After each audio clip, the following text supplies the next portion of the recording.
Bukod nga dun sa tinuturuan mo sila, ano ba yung mga ginagawa mo sa team mo? Kailangan magkaroon ka ng ano doon sa mga top builder mo. Yung mga na-sort mo, connection. Kailangan mo magkaroon ng connection sa kanila. Kailangan mong mapalapit sa kanila. Kailangan mapalagay yung loob nila na, ika nga, si Sir Bob, makakasaan ito sa lahat ng bagay. Ika nga, integridad pa rin. So, kailangan nilang ma-feel na ang tawag dito, naka-in sila. In. So, kailangan nilang ramdaman yung support mo sa mga pagkakataon naman na hindi ka pwede. Kailangan, huwag kang magmalaki na kailangan yung matuto. Ugali pa rin. Ugali pa rin pagdating sa dulo. So, hindi po pwedeng maramdamin ka, alam mo yun, dali kang magalit. Kailangan yung pag hinila ka nung business partner mo somewhere, sabihin mo, kaya nyo na yan.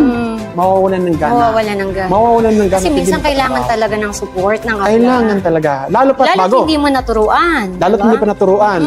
Nga bago, hindi pa naturuan.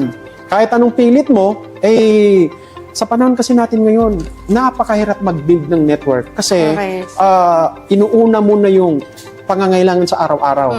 Ika nga, sabi nga natin, kapag may trabaho ka, extra lang ito. So, inuuna na lang nila talaga yon. So, kailangan na talaga yung connection mo sa kanila para ma-feel nilang in sila dun sa industry na ginagalawan nila. So, ibig sabihin pala, Sir Bobby, ang isa sa ginagawa mong technique is talagang pinaparamdam mo sa mga members mo, doon sa mga key leaders mo, na part talaga sila ng team. Kailangan talaga. Na gusto mo silang maiangat at kailangan magkaroon kayo ng teamwork. Of course. Kailangan.